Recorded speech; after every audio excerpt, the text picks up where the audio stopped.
Okay, I want to show how Messiah is written about in the prophets so that people will understand that it's not something that just, oh, New Testament. It was prophesied. First, in Psalm 22, I'll read some things, some different verses that you can look at. I would highly suggest you read all of Psalm 22. It starts out, my God, why have you forsaken me? This is something he cried out on the cross. He may have been singing this because this is a psalm to show them who he was. And it says in verse 7, all who see me sneer at me. They separate with the lips. They wag the head, saying, commit yourself to the Lord, let him deliver him. Which is part of the way they mocked him. It's 14, it says, I am poured out like water, and all my bones are out of joint. My heart is like wax, it is melted within me. Verse 16 says, they pierced my hands and my feet. Verse 17, I can count all my bones. They look and stare at me. They divide my garment. 18, they divide my garments among them. And for my clothing they cast lots. 24, for he has not despised nor abhorred the affliction of the afflicted, nor has he hidden his face from him. So that's Psalm 22. There's other things in there, but this is just a real quick summary of some of the things that point to Messiah from the prophets. Now it's Isaiah 50 verse 6. I gave my back to those who strike me, and my cheeks to those who pluck out my beard. So he had a beard, and they plucked it out. That was humiliation. You can look at with David and his servants. He sent them for peace or whatever at one point, and the ones he sent them to plucked out, shaved off their beards in humiliation, and David got really upset and he went after these people. And you got in Isaiah 50, therefore I have set my face like flint. And so you look at, he was beaten beyond recognition. In fact, it says in Isaiah 52, well, first of all, it says in Isaiah 52:9, last part of the verse, it says, he has redeemed Jerusalem, or the Jews.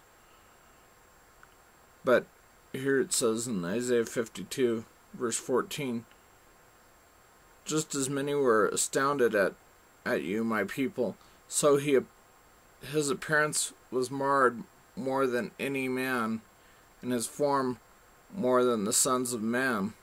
Thus he will sprinkle many nations, which his blood was poured out for everyone, and that the gospel went to the Gentiles.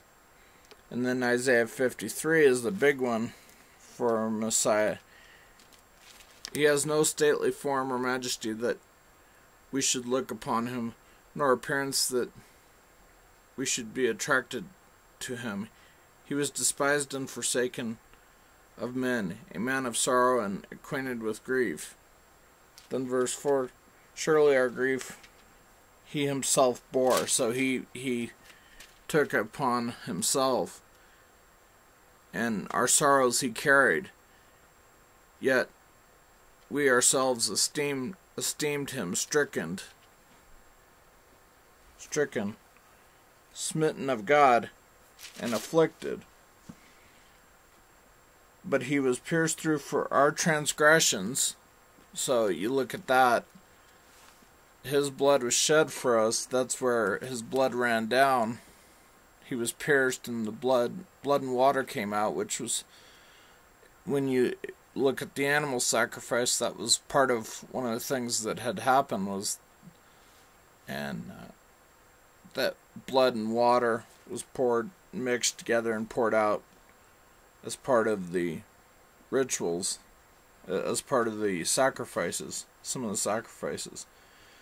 Verse 5, he was pierced, he was crushed for our iniquities, chastened for our well-being fell upon him, and by his scourging we are healed. So, the stripes that he received and the whipping and all that stuff, all of those things he took for us. And we should not take that lightly. Verse 7, he was oppressed and he was afflicted, yet he did not open his mouth. That's why he didn't say anything before Pilate. Like a lamb that is led to the slaughter, and like a sheep that is silent before its shearers, so he did not open his mouth. That's why he didn't answer Pilate, to fulfill that prophecy. But the Lord was pleased to crush him. This is verse 10. But the Lord was pleased to crush him, putting him to grief, if he would render himself as a guilt offering. You can look at the offerings.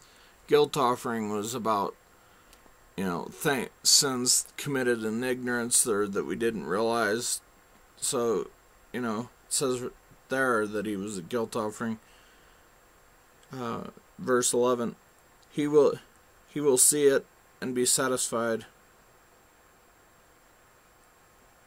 Well, start at the beginning. As a result of the anguish of his soul, he will see it and be satisfied. By his knowledge, the righteous one, he will, my servant will justify the many, as he will bear their iniquities. So he bared our iniquities just like the sacrifices bared the sin of the people. You can look at it in atonement and all sorts of things where they laid their hands upon it, the animal. And then the very last part of this that I'll read, this is in verse 12, the second part of it.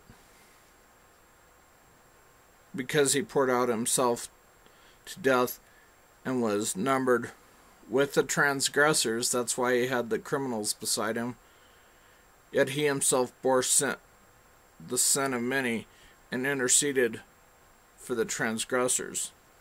So, with those scriptures, hopefully that gives you a little bit of idea of our Messiah and why it is important